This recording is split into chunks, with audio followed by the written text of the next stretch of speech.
وَكُلًّا نَّقُصُّ عَلَيْكَ مِنْ أَنبَاءِ الرُّسُلِ مَا نُثَبِّتُ بِهِ فُؤَادَكَ نحمده ونصلي على رسوله الكريم اما بعد فاعوذ باللہ من الشیطان الرجیم بسم اللہ الرحمن الرحیم وقال انی مہاجر الی ربی انہ هو العزیز الحکیم صدق اللہ العظیم۔ محترم سامعین اکرام، سلسلہ قصص النبیین قدم بقدم میں ایک مرتبہ پھر میں آپ سے مخاطب ہوں۔ گزشتہ نشست میں ہم نے حضرت ابراہیم علیہ السلام کی ہجرت کا واقعہ ذکر کیا تھا کہ حضرت ابراہیم علیہ السلام نے عراق سے شام کی طرف ہجرت کی۔ تو اس ہجرت کے دوران انہوں مصر کا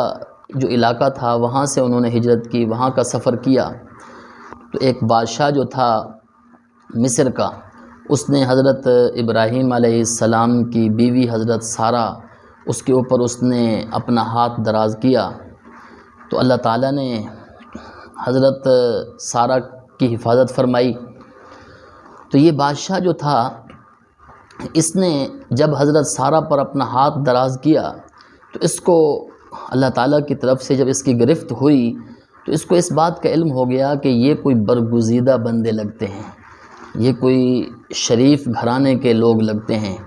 یہ کوئی عزت دار قسم کے لوگ لگتے ہیں۔ تو اس نے جہاں حضرت ابراہیم علیہ السلام کی کرامت کا کیل ہوا تو کرامت کے کیل ہونے میں ابراہیم علیہ السلام کو اس نے جہاں کوئی دوسرا مال بطور انعام کے دیا،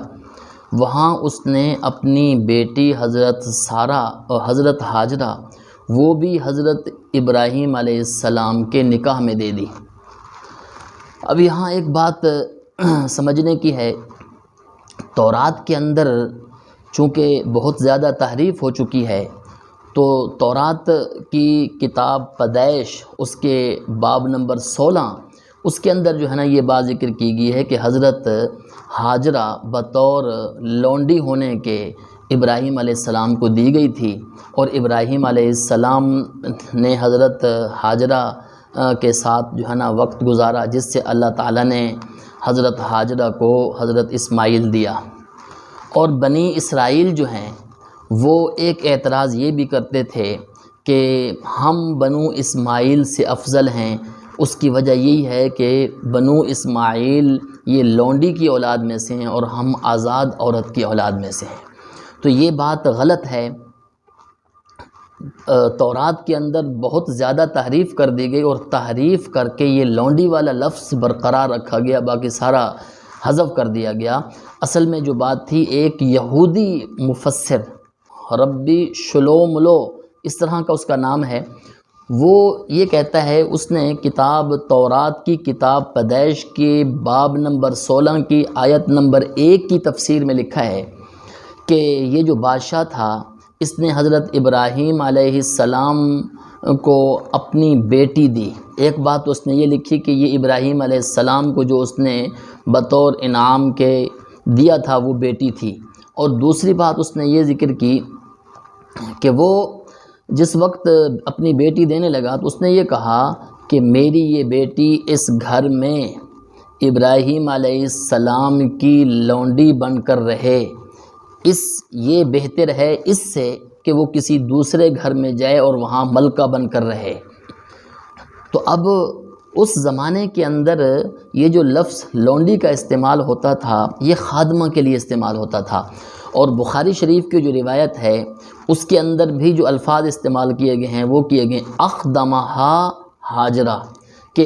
اس نے ہاجرہ کو بطور خدمت کے دیا تھا، یعنی وہ حضرت سارہ کی خدمت کرے گی۔ اس کا یہ مطلب ہرگز نہیں ہے کہ وہ لونڈی تھیں، بلکہ یہ خدمت کے معنی کے اندر جو ہے نا اس کو جو ہے نا لونڈی کہا گیا ہے۔ حقیقت کے اندر وہ بادشاہ کی بیٹی تھیں اور آزاد تھیں۔ تو حضرت ابراہیم علیہ السلام نے جس وقت ہجرت کی تو ہجرت کرتے ہوئے حضرت ابراہیم علیہ السلام جس وقت مصر سے تشریف لے گئے بیت المقدس کی طرف، وہاں تقریباً 20 سال رہے اور حضرت سارہ سے اولاد نہیں ہوئی۔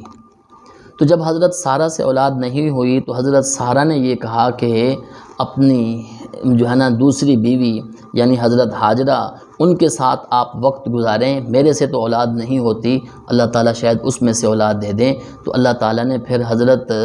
ہاجرہ کے جو ہے نا امید پیدا فرما دی۔ جب امید پیدا کی تو پھر حضرت سارہ کو ذرا رشک ہونے لگا۔